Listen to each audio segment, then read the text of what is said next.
시청자 여러분 안녕하십니까? VOA 모닝뉴스 시작합니다. 미국의 제46대 대통령에 취임한 조 바이든 대통령이 취임 첫날 17개 행정조치에 서명했습니다. 전임 트럼프 대통령의 정책들을 뒤집고 신종 코로나 바이러스 감염증과 경제난 등 당면한 위기를 돌파하기 위한 조치들입니다. 백악관은 바이든 행정부 첫 기자회견에서 국민 신뢰 회복에 초점을 맞출 것이라고 밝혔습니다. 조상진 기자가 먼저 보도합니다. 조 바이든 대통령은 취임식을 마치고 17개 행정 조치에 서명하며 곧바로 업무를 개시했습니다. 행정명령 15개, 행정지시 2건이 포함됐는데 신종 코로나 바이러스 감염증과 경기 침체, 기후변화, 인종 불평등 등 당면한 현안을 해결하고 민주당의 우선순위 정책들을 강력하게 추진한다는 계획 아래 이뤄진 조치입니다. 이번 조치는 연방정부 건물에서 마스크 착용과 사회적 거리 두기를 의무화하는 100일 마스크 도전을 비롯해 세계보건기구 WHO 재가입, 대통령에 직접 보고하는 국제보건안보 생물방어부서 복원이 포함됐습니다. 또 경제난에 대응하기 위한 세입자 퇴거나 압류 제한, 학자금 상환 유예 연장 조치와 함께 파리 기후변화협약 재가입, 캐나다산 원유를 미국으로 수송하는 키스톤 XL 송유관 사업 무효화 결정이 내려졌습니다. 이민정책과 관련해서는 어린이로 입국해 미등록 체류하는 드리머 구제 방안 복원과 함께 일부 이슬람 국가에 적용된 입국 금지 철회, 멕시코 국경장벽 건설 중단도 추진됩니다. 바이든 대통령은 무도회 대신 열린 비대면 축하 공연 연설을 통해 직면한 위기를 극복하기 위한 모든 국민의 동참을 호소했습니다. And to overcome the challenges in front of us requires the most elusive of all things in a democracy, unity. It requires us to come together in common love that defines us as Americans, opportunity, liberty, dignity, and respect, and to unite against common foes, hate, violence, disease, and hopelessness. 백악관도 바이든 행정부 출범 첫날 첫 브리핑을 열고 국민들과의 소통을 시작했습니다. 젠 사키 백악관 대변인은 트럼프 행정부에서 오랫동안 중단됐던 백악관 브리핑의 부활 의미를 국민 신뢰 회복에 뒀습니다. When the president asked me to serve in this role, we talked about the importance of bringing truth and transparency back to the briefing room. And he asked me to ensure we are communicating about the policies across the Biden-Harris administration and the work his team is doing every single day on behalf of all American people. And rebuilding trust with the American people will be central to our focus in the press office and in the White House. 사키 대변인은 바이든 대통령이 오는 22일 G스탱 트리도 캐나다 총리와의 첫 정상 간 전화회담을 시작으로 주요 동맹국 정상과 통화를 하며 국제사회와 협력해 미국의 역할을 재건할 것이라고 밝혔습니다. VOA 뉴스 조상진입니다. 이런 가운데 바이든 행정부의 대외 정책 윤곽도 드러나고 있습니다. 북한 문제는 제재 압박을 포함해 북한을 비핵화 협상에 복귀시킬 수 있는 전면적인 정책 검토가 예고됐고 전임 행정부에서 악화된 동맹관계 회복에 중점을 둘 것으로 알려졌습니다. 중국에 대해서는 트럼프 행정부의 강경책을 그대로 이어갈 것이란 방향이 제시됐습니다. 함지아 기자입니다. 토니 블링컨 국무장관 지명자는 지난 19일 상원 인준청문회에서 북한 문제는 더 나빠졌다며 트럼프 행정부의 톱다운 접근 방식을 우회적으로 비판했습니다. 그러면서 북한을 대화 테이블로 복귀시키기 위해 압박을 늘리는 것이 효과적일지 또 다른 외교적 방안이 가능할지 전반적으로 검토할 것이라고 밝혔습니다.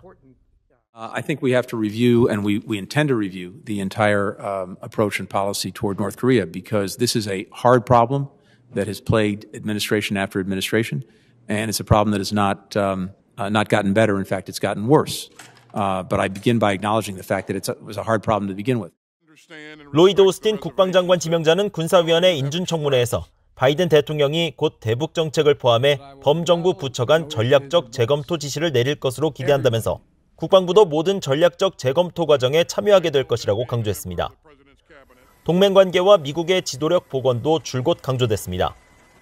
블링컨 지명자는 인준청문회에서 미국이 핵심 동맹과 함께할 때 러시아와 이란, 북한 등의 위협에 대응하고 민주주의와 인권 옹호를 위해 훨씬 더 나은 위치에 있게 될 것이라고 설명했습니다.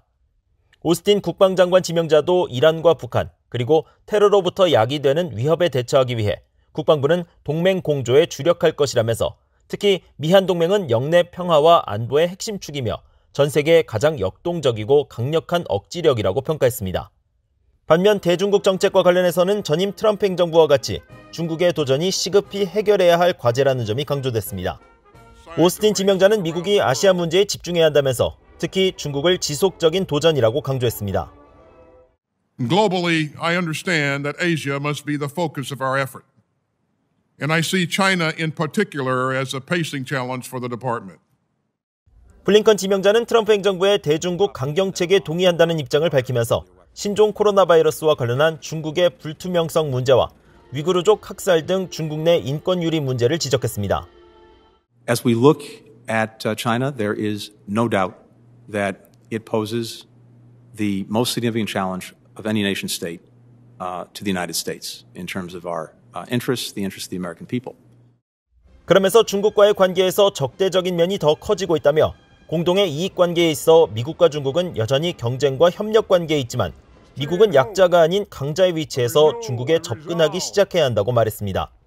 VOA 뉴스 함재합니다.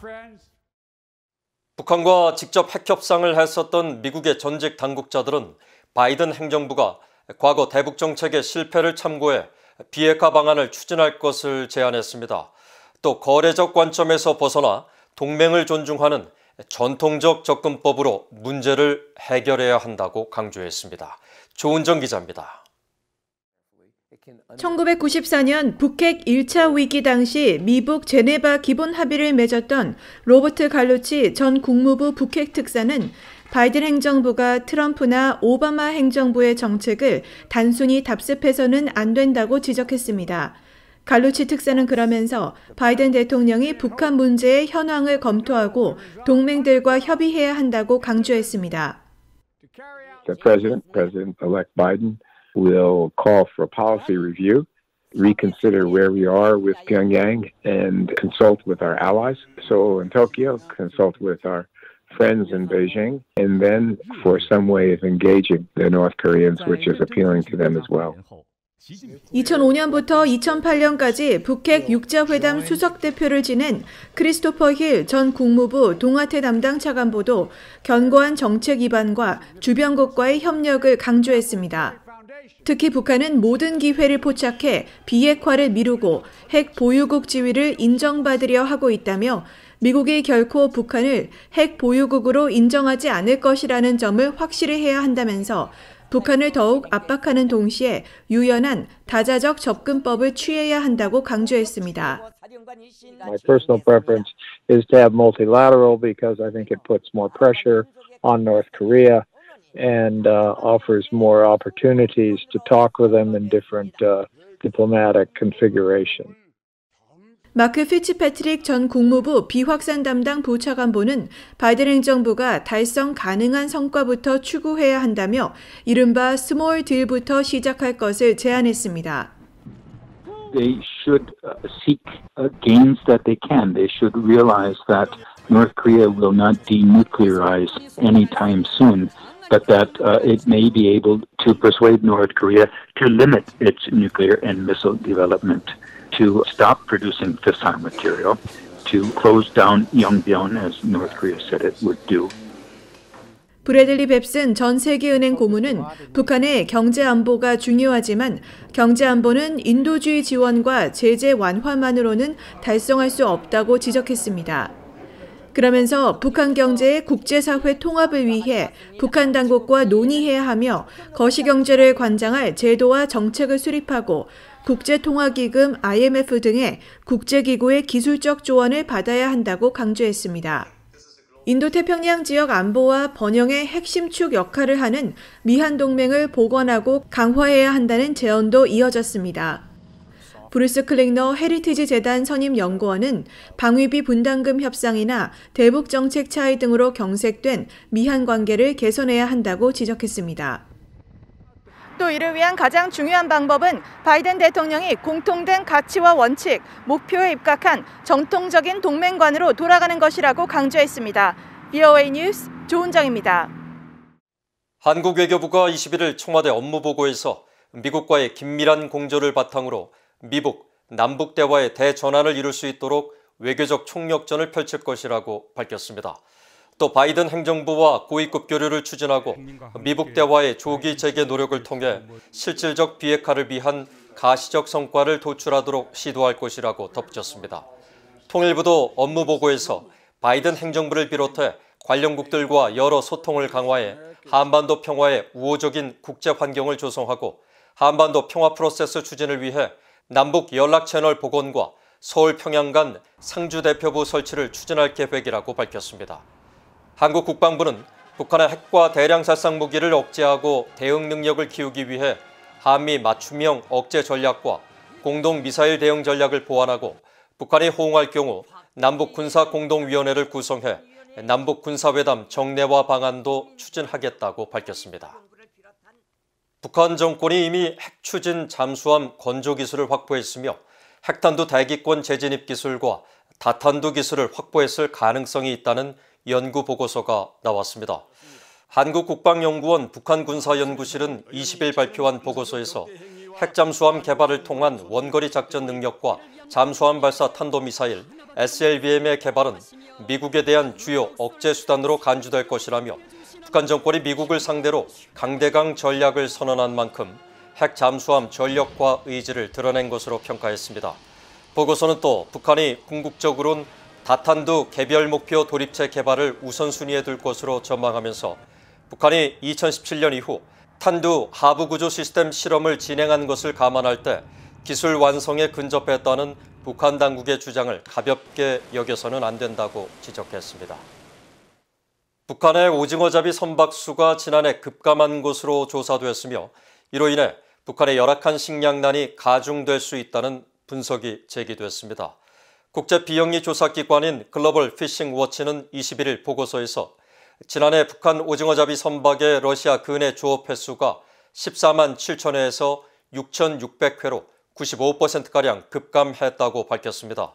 보고서는 어둠의 함대로 불리는 북한 오징어잡이 선단은 선박 식별 장치를 끄고 국제해양 규정을 준수하지 않는다면서 위성 촬영 이미지 등을 활용해 지난해 5월부터 11월까지 북한 선박의 조업 상황을 관찰했다고 밝혔습니다. 글로벌 피싱 워치 측은 미국 CNN 방송에 북한 당국이 신종 코로나 바이러스 확산을 막기 위해 국경을 봉쇄하면서 오징어잡이 선박이 전례 없이 감소한 것으로 분석했습니다. 이어 오징어가 북한의 주요 식재료로 널리 쓰이는 만큼 북한의 열악한 식량난이 더 가중될 수 있다고 진단했습니다. 이상으로 BOE 모닝 뉴스를 마칩니다. 시청해주신 여러분 고맙습니다.